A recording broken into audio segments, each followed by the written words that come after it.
What's good, YouTube? It's your boy Zeiler checking in for a new video. And today I'm going to be doing my Q&A. I asked you guys a few videos back if you would go in the comment section and ask a bunch of questions, and you guys did that, so I kind of handpicked like 20 to 30 of them. I'm not sure how many I'm going to get through right now, but we'll see what we can do. So let's get started, and hopefully this video doesn't end up too long, you guys. So let's go. Alright, so the first question from Mr. Sean Donahoe. Do you count your macros, and if not, how do you stay at such a low body fat percentage? Alright, Mr. Donahoe. Currently, I am not counting my macros, and currently I am not counting my calories either. I'm basically eyeballing my calorie intake for the most part. I am also kind of keeping track of my proteins in a way, but for the most part, I'm keeping track of my proteins and allowing my carbs and fats to fall into play, if that makes any sense. I've went through periods in the past where I counted my macros for a year, and I've went through a period where I counted calories for close to a year, and it's just very tedious for a person like me. I'm organized for the most part, but I'm not that organized to where I want to keep track of everything that I eat. You know, weighing your food and stuff like that, it gets really tedious after a while. And for me, if I want to get really shredded and really lean for maybe a vacation or a photo shoot or something like that, I'll have no problem counting my calories or my macros for a few weeks or whatever. That's not a big deal for me. But it's just the ongoing process of constantly weighing your food and stuff like that. I feel like I've got the hang of my nutrition, and I can manipulate my body for the most part pretty easily without having to, count everything. So there's the answer to your question. Thank you, Mr. Sean. Mr. Josh Tibby asks, are you still natural? Well, Mr. Tibby, yes, I am still natural, and I still plan on being natural for the rest of my life. And if for whatever reason that changes, I'll be completely upfront and honest with you guys. So, yeah, that's the answer to your question, Mr. Tibby. Mr. Sam Muckhin, what is your reason for bodybuilding? Why did you decide to start it after surviving cancer? Much love, my bro. Sam, when I got out of chemotherapy and radiation therapy and my treatments for cancer, I was very, very thin and very, very weak. Now, previously to having cancer, I was very athletic in high school, and I had a pretty decent type of build for the most part. I was pretty ripped for my age, and I had a decent amount of muscle. I mean, it wasn't anything really impressive to today's standards, but the reason I got into it was that, number one, I wanted to take out a lot of anger on something because I felt kind of cheated by, being diagnosed at such a young age and stuff like that, and very undeserving of it. And coming out of it, having missed so much school and everything like that, I was basically behind in sports and school, everything like that. So working out was my way of really developing myself, getting back to the old me, and not only that, but becoming a stronger me. And it was never for anyone else. I wasn't doing it to impress girls. I wasn't doing it to impress anyone. It was for myself ultimately, and that's pretty much why I got started. From Minecraft 1371, how tall are you? I am 6 feet tall, 6 foot even. From Brock Baby, what is your goal? How big in weight and pounds do you want to be ideally? For the most part, I would say that I don't want to weigh anything specifically, a certain amount, but I have that ideal physique in my head of what I want to look like. And I mean, I guess it would be pretty cool to be like 185 pounds or 190 pounds completely shredded to the bone, 5% body fat. Like, that'd be amazing, to be able to weigh that much, but I don't know, really. It depends, I guess, on what's going to be possible for my build and stuff like that, but that's a pretty good question. I'm at 175 pounds right now, so who knows in 10, 15 years, who knows what my goals will be and my ambitions and how they'll change, so that was a good question. Mr. Pablo, how many times a week do you do cardio? The answer to that is 0. I do 0 times a week of cardio. No, that's a good question. I don't do cardio specifically like what you guys would consider cardio, getting on a cardiovascular machine like a treadmill or anything. I don't do any direct cardio work in terms of stuff like that. My training is very intense. I kind of have minimal rest time for the most part. One thing to the next, very intense drop sets, stuff like that, to where it's almost as if I'm doing cardio. Now, I'm going to express something to you guys, my opinion and stuff like that. In my personal training certification, the most important thing that I learned, one thing.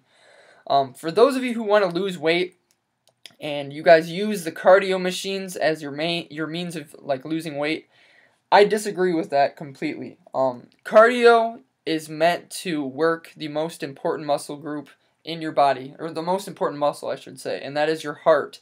That is the most important aspect of cardio. That's what your main focus should be. And for people to go on all these cardio equipment and sit on there for hours on hours trying to lose weight, that's not the way you should approach it, in my opinion. You should approach your nutrition the way you got fat in the first place. That should be your primary objective, and that should be your main place of interest, is to look at your nutrition to try to lose that weight the same way you gained it in the first place. And I'm going off track quite a bit here, so no, I do not do cardio at all during the week. I basically consider my training my cardio, so there's the answer to your question. From XRisenXBS, how long do you lift since you started bodybuilding? Now, I've been telling people 5 years, that I've been working out for 5 years, but I've actually just got a confirmation back from a hospital checkup a few days ago that it's been closer to 4.5 years. It's been a lot closer to 4.5 years. And it won't be 5 years until like the spring time or something like that. I don't know. But yeah, closer to 4.5 years I've been training now. From Emilian Echeler. I don't know if I'm saying that right, but what was your training program back when you started working out? Was it only compound workout every other day? Cheers, man. Back when I first started training, I was working out at my house in my basement, and it really wasn't any type of bodybuilding movements. Basically, it was body weight type of stuff. I was still like 16 years old, so I wasn't really focused on getting a whole lot of mass at first. I was just trying to build a body. So, I mean, I did some bicep curls, I did some push-ups, dips, air squats, pistol squats, stuff like that, and a lot of core work. I did a lot of abdominal work. But when I first started out at the gym, my primary focus was the compound type of lifts. However, I wasn't too good at squatting, so I basically stuck to the leg press for the first year or so or whatever when I was training legs. But yeah, I was training probably 2 times a week at the very start, but then right away I switched it up to 3 times a week. And then, when I was at the gym, what I would do is alternate. I would do an upper body workout, then lower body, upper, lower, like 4 times a week. So that's pretty much how it went when I first started out until I started gaining some more knowledge about training and stuff like that. So, yes. From Madhu Basioni something, I don't know. Can you please describe your nutrition system, the time you decided to be a bodybuilder for the first time and during bodybuilding? How you managed to acquire and gain mass, and what do you recommend for skinny guys to gain lots of mass? Alright, so when I started off, you guys, you have to understand that my body was not accustomed to eating. I was sick. During chemo, I was sick every day of my life, throwing up, vomiting, and I never ate. I completely just refused to eat because I knew I was just going to get sick and throw it up. But when I got out of chemo and I began getting the taste for food again, and I was eating every single day of my life, all day, every day, my body didn't have much of a problem gaining weight for the most part. But when it came to gaining muscle, of course, that's where I struggled. The first thing that I concentrated on was my calorie consumption. I understood that I had to consume a lot more calories than what the normal human being has to consume, because I had an ectomorph build, I had a fast-ass metabolism, and if you guys believe in somatotypes, I was an ectomorph.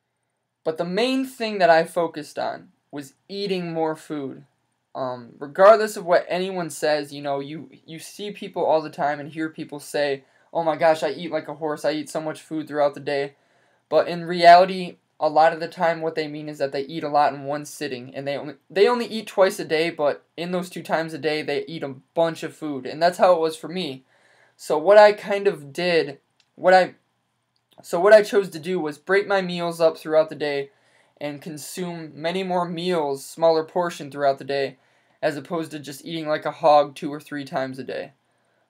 By doing that, it made it much easier to get a higher number of calories in by the end of the day and, gain mass, I guess, as you could say. I've never went on a bulk. I've always went just over my maintenance calories to where I'm going to be gaining weight without, losing that lean look. And to begin with, it's just not in my cards to be, gaining a whole lot of fat. I'm dead serious. I can get away with so much in terms of my nutrition. And I'm being honest with you guys. My diet isn't extremely clean right now, for the most part. So hopefully that helps you out a little bit, in terms of helping you skinny guys out. From Boston, 1953.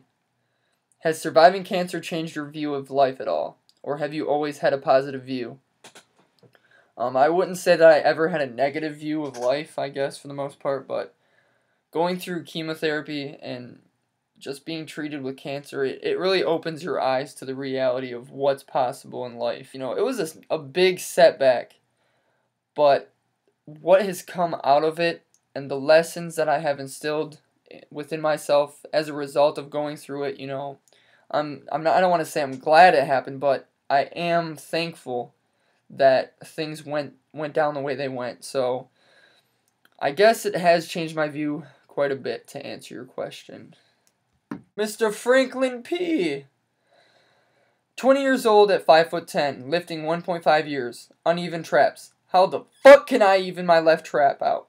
I can't seem to contract it.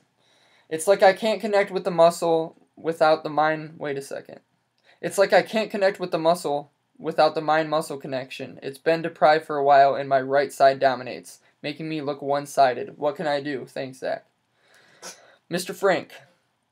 I have a similar issue as you. One of my traps is slightly larger than the other or slightly higher up.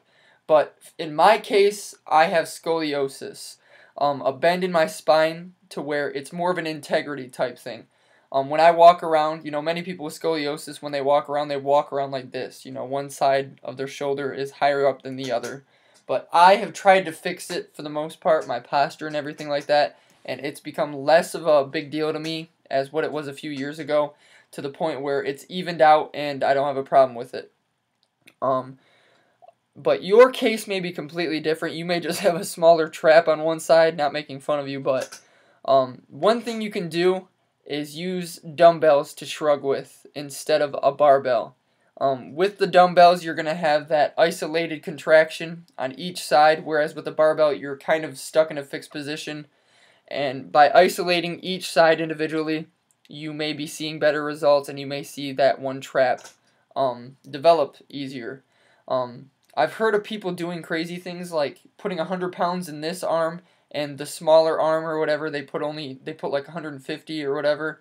And I don't think that's necessary. You don't want to use like more weight on one side than the other. I would say you use the dumbbells and you try to get that muscle to mind connection much more abrupt than what it currently is. Because if you say you can't feel your trap working, then either you're using too much weight or you really are not thinking and trying to target the muscle the way you were supposed to. So hopefully that helps you out. From Patrick Vallejo, I'm not sure if that J is silent. What supplements do you think are the most important for a shredded physique? I need to make a separate video on this, but no. For me, it's all about the essentials. Your protein, you got your creatine, and you got your pre-workout. That's all I use. No, but for real, you guys, supplementation, in my case, I'm trying to think. There's got to be something I'm forgetting. For the most part, I stick with the protein powder, I stick with a pre-workout, and I stick with a creatine that I cycle on and off of. In terms of protein, utilization of protein powder is just because sometimes it is very hard to hit my protein requirements with just food. Whether it's because I'm not home all day, whether it's because I don't feel like cooking, something like that. protein powder comes in handy, very much so, to help hit my protein requirements or whatever that I have. Pre-workout. Ever since I discovered pre-workout, it has been very essential to my workouts. I cycle on and off of my pre-workout every couple of months, and it just helps me get into the mood that much more. It helps my focus, the feeling that I get. I love the feeling of beta-alanine in my system, stuff like that. I just feel like pre-workout is essential for some people who can't get into the mood for the gym, and it's not that I have that problem. I just like that extra focus. Creatine is another useful supplement, for gaining weight, for getting stronger. I'm currently using creatine right now, and I'm taking it a couple of times a day, and it helps me to gain a little bit extra weight. Of course, it's water weight, but also to throw a little bit more weight around in the gym. One last thing is maybe a mass gainer. A mass gainer is going to help people who struggle to gain weight. And for people who have a lot of calories they have to hit at the end of the day, it may be difficult to hit with just food. So supplementing a mass gainer obviously isn't going to hurt you too bad. There's other things that I take. Sometimes I'll take a post-workout. Sometimes I will take like a casein type protein before bed. There's plenty of things out there, and I'm always trying new things. But throughout my years of training, it's always been centered around the basics, and I don't feel like you need much more than that, honestly, unless you want to just waste money or, see minimal result. It's really up to the individual, but for me, that's kind of what I follow. From the Diamond Supply, did you always do high reps for every muscle, or was it only for your arms? My arm development has come like 100% from higher repetition type training, sets of anywhere from 30 to 50 reps. The rest of my body, I tend to stick around hypertrophy type training, and as of right now, I'm even going lower than that, more of like the 5 to 7, 5 to 8 type rep ranges, just because I'm trying to build a different type of muscle than what I've been doing before. In the past, I've never went and did a lot of heavy training. So now that I'm applying heavier type training to my body, I feel as though I'm going to see a different type of musculature and a different type of development than what I'm used to. In each workout, I like to do pumping sets. After like a really heavy set, I'll drop the weight and do a set of like 10 to 15, 10 to 20 reps of flushing as much blood and engorging the muscle as much as possible. I'm not sure if that's the best thing to do, in terms of development, but that's just what I do, and I've seen results from that. From Jason Drake, do you like video games? If you do, what's your favorite? Yes, I like video games. I'm actually pretty pissed off right now because my brother took my PS4 with him to college, and I'm stuck with our PS3. But I really like anything, honestly. My favorites are all the Call of Duty games. I've played Battlefield, stuff like that. I love to play Minecraft, and my favorite of all time currently is probably Grand Theft Auto 5. I'll play that on PS3 every so often. It's been a while, honestly, but when I do play it, I play online too sometimes, and I'm pretty good at it. I'm decent, so. Nazi Zombies, I can't forget. I am a huge fan of Nazi Zombies. All the zombies games or whatever, even Extinction in the new Call of Duties, but yeah, that's pretty much it.